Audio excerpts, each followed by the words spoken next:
Hai, akan ada video edukasi menarik nih. Tentu kalian semua pernah bertanya-tanya bukan? Bagaimana ya ibuku melewati proses persalinan? Yuk kita cari jawaban lengkapnya di video ini.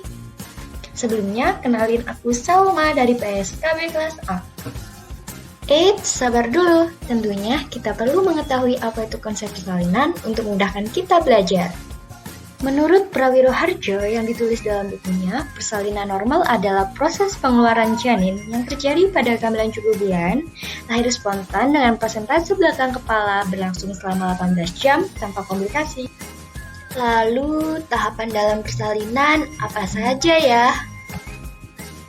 Ternyata dalam tahapan persalinan ini ada 4 kala nih teman-teman, yakni kala 1, kala 2, kala 3, dan juga kala 4. Untuk memudahkan kita semua mempelajari dan memahaminya, di sini saya menggunakan cuplikan Gue Sehat via YouTube. Jangan lupa di-subscribe ya teman-teman. Tahap pertama, biasa disebut kala 1 atau kala pembukaan, yang ditandai oleh kontraksi dan pembukaan leher rahim. Nah, di sini adalah proses persalinan normal dimulai. Pada kelahiran pertama, umumnya ibu menjalani fase ini selama 14-15 jam. Bagi ibu yang pernah melahirkan sebelumnya, fase ini akan berlangsung lebih cepat. Tahapan pembukaan juga diukur dengan bukaan, yang dilihat dari seberapa lebar mulut rahim membuka. Bukaan 1 artinya mulut rahim terbuka 1 cm dan seterusnya, sampai bukaan lengkap atau bukaan 10, di mana mulut rahim telah terbuka 10 cm dan bayi siap untuk dilahirkan.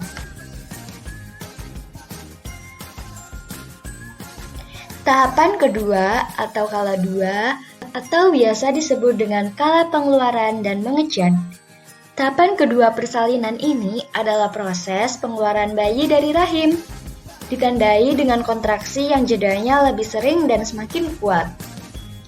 Secara perlahan, posisi bayi akan turun ke jalan lahir. Tenaga kesehatan seperti bidan akan membantu proses persalinan, yang mana akan menyarankan ibu bersabar menunggu bayi turun, sebelum memperbolehkannya mengejan. Barulah ketika pembukaan sudah lengkap hingga 10 cm, ibu diminta mengejan. Terkadang, sulit bagi ibu untuk menahan mengejan.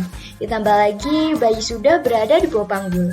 Dengan panduan bidan, ibu akan dipandu mengejan di saat yang tepat untuk mendorong kepala bayi keluar. Biasanya, dengan 2-3 kali mengejan, kepala bayi akan menyamping, kemudian berputar, bersiap untuk menuju jalan lahir. Jika ini adalah persalinan pertama kali, maka kala 2 ini akan berlangsung selama 1-1,5 jam. Tetapi, jika ini bukan persalinan pertama kali, akan berlangsung selama 30 menit. Pada akhir tahapan ini, bidan akan melakukan episiotomi atau pengguntingan vagina, di mana proses ini dilakukan untuk melebarkan jalan lahir apabila diperlukan.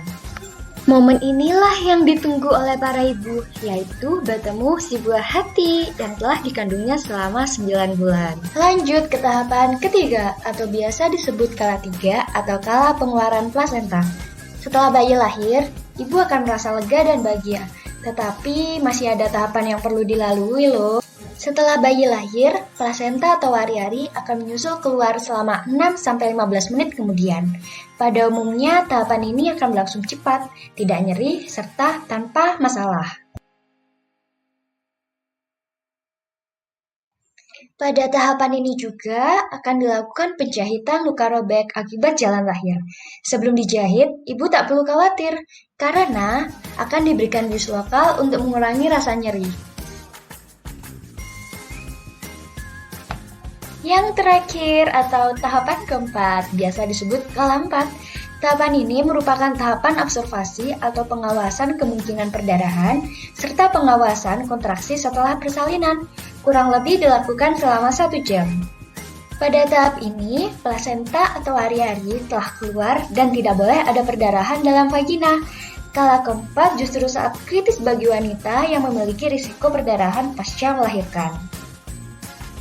Yes!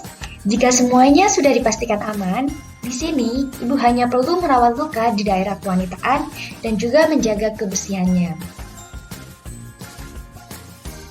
Inilah 4 tahapan persalinan normal yang harus kita ketahui. Jadi, jangan khawatir dan takut lagi ya menghadapi persalinan normal. Terima kasih teman-teman semua yang sudah menonton. Di sini saya ingin mengucapkan terima kasih juga kepada Gue Sehat. Jangan lupa ya, teman-teman wajib banget subscribe YouTube-nya karena banyak banget info-info